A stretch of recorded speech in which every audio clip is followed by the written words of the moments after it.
The time you should be scared is when it's technologically possible.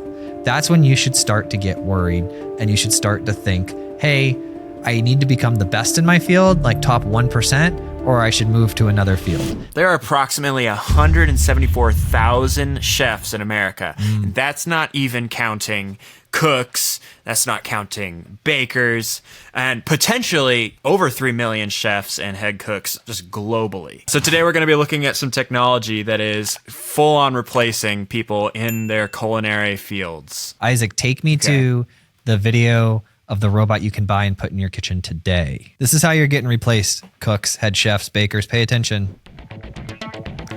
Here we go. Whoa.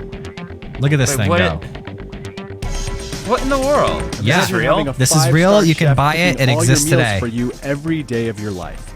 This is the dream and the goal that Mly Robotics is trying to accomplish. They have created the first fully automated and intelligent robots that can learn recipes, cook all kinds of foods with a remarkable precision, and then clean up after themselves.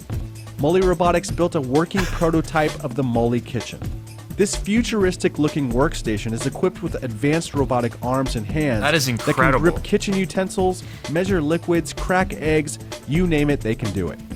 Master Chef winner Tim Anderson was hired on as Mly's development chef and helped the robotics team teach the robots how to cook by using motion capture gloves and wristbands, much like a video game.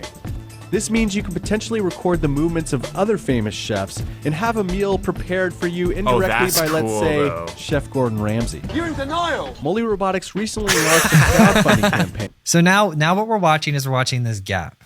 This gap between when the technology is experimental, becoming available, and when it's going to actually replace these chefs, cooks, bakers, all those people, right? And we're in this gap. And so what drives that gap?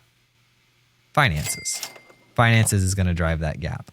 So right now these machines are sitting at $300,000 plus, right?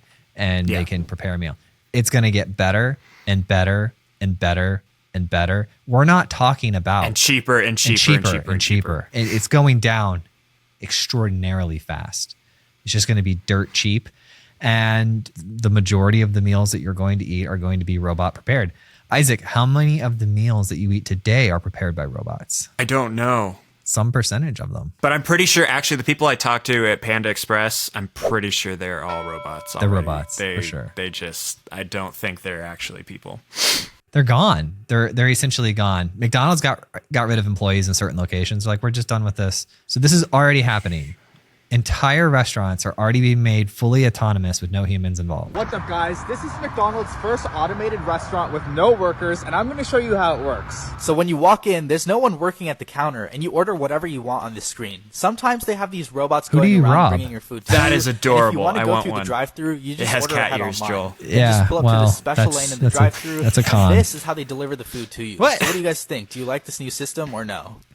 How long until the robots are also deputized? So when you're drunk at 2 a.m. going to McDonald's, they do a little breathalyzer and then they just arrest you right there. And then you get to live in McDonald's jail. That's a jail I could live with. Right? I like McDonald's. Do you they have really? Good spicy chicken. Oh, they have good spicy chicken. Dude, that's not chicken. It's pink sludge. That's so gross.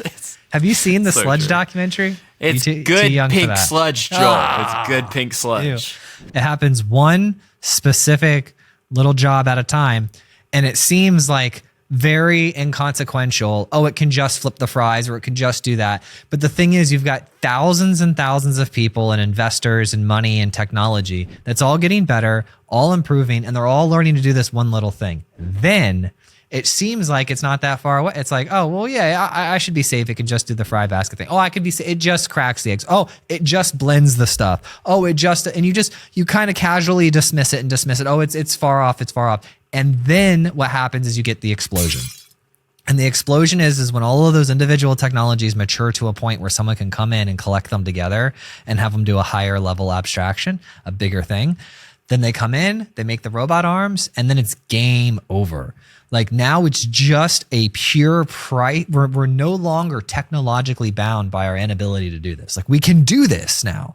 The only thing that's holding it back from being in every restaurant is the market dynamics of it. How much does it cost and how do I distribute it and how can I get it to everybody really quickly? It takes time to get these things built, to scale up their manufacturing and to deploy them. The time you should be scared is when it's technologically possible.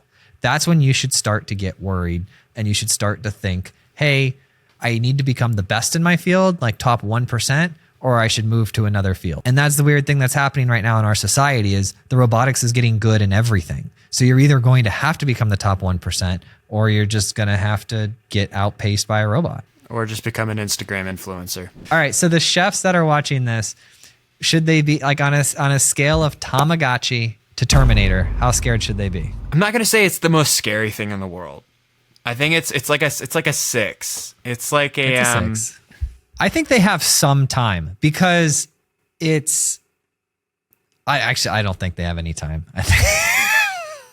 I think it depends. On a fast food level, it's done. Like that, there's no way fast food restaurants, because number one, people that you just can't hire anyone anymore. There's no, like, people aren't signing up to work at fast food restaurants. So there's a lack of personnel, and robots are getting cheaper, and it's just so convenient and easy, and it gets it right every single time because it's a robot. So fast food, done. Higher end restaurants, it's probably going to take some time, but I mean, if you're a fast food worker, 10 Terminator, you're done. Yes. Find a new profession. Professional chefs, that thing, like the 7-year-old video that we just watched with the robot arms just completely preparing food that hooks up to the mind of a chef, essentially. That's like, if you get a couple of those in a restaurant, and the better attitude you have and the better you do your job, the better reputation you'll have, and the less people will seek automation solutions. Yeah. You look for automation solutions when people start complaining and not showing up to work, saying they're not getting paid enough. And at the end of the day, it's not about them getting paid enough. It's about the fact that they're not showing up to work, and you have to serve the customers. So if there's this other option that you have, we've got this other option that won't not show up to work. It's like, okay, well, I'll take that option just so I can serve my customers, because that's my job in the economy, is to serve the customers. Here's where I am optimistic, Isaac. We will always I am the type of person that I will always figure it out. Zombie apocalypse, good times, bad times, I'll always figure it out, and I'll always figure out how to make it work. Does that mean sometimes toppling tyrannical governments? Yes. Is that anti-government? Yes. Look at the need people feel to place their comments on things is so much lower of a threshold than mine. Like, I have to really feel compelled to leave a comment, and some of these people are just like, yeah, Walgreens, bro, way better. I'm like, that's what you added to humanity today.